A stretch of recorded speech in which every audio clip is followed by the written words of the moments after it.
যতটা আটা তার 4 ভাগের 1 ভাগ চালের গুঁড়ো নেওয়া হয়েছে, তার সাথে একটু বেকিং সোডা, একটু নুন, একটু ঘি, একটু সাদা তেল, তার সাথে মিষ্টির গুঁড়ো বা চিনি যে কোনো একটা।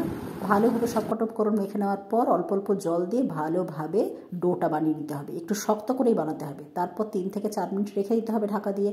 এরপর ঢাকা খুলে আমরা ছোটো ছোটো লেচি কেটে নিয়েছি, সেগুলোকে এবার ভালোভাবে বেলে নেওয়া হচ্ছে একটু আটা দিয়ে।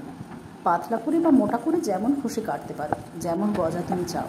বাড়িতে বয়স্ক লোক থাকলে না এই ধরনের গজা বানিয়ে দিও, তাদের খেতে খুব সুবিধে হবে, খুব বেশি শক্ত হয় না, খেতে ভালো হয়। এবার দেখো এরকম ভাঁজে ভাঁজে আবার এটাকে ভাঁজ করে নিয়ে একটা বল বানিয়ে ভালোভাবে বেলে নাও।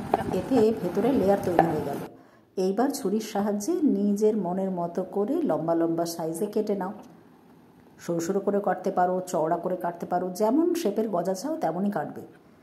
এবার কি করতে হবে, সাদা তেলে, অবশ্যই ডুবো তেলে এটাকে ভালোভাবে একটু কড়া করে ভেজে তুলতে হবে।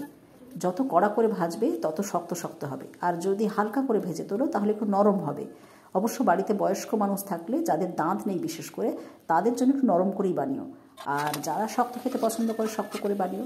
এবার এই ভাজা গজাগুলোকে আমাদের দিয়ে দিতে হবে চিনির শিরায়, যে শিরাটা আগের থেকেই তৈরি করে রাখা ছিল। সামান্য একটু জলের মধ্যে, যতটা জল তার সমান বা তার থেকে একটু বেশি পরিমাণে চিনি দিয়েই এই ধরনের শিরা বানিয়ে নিতে হবে। সেই শিরার মধ্যে ভালো করে ডুবিয়ে কিছুক্ষণ রেখে দাও, তারপর তুলে ঠান্ডা করে খাও।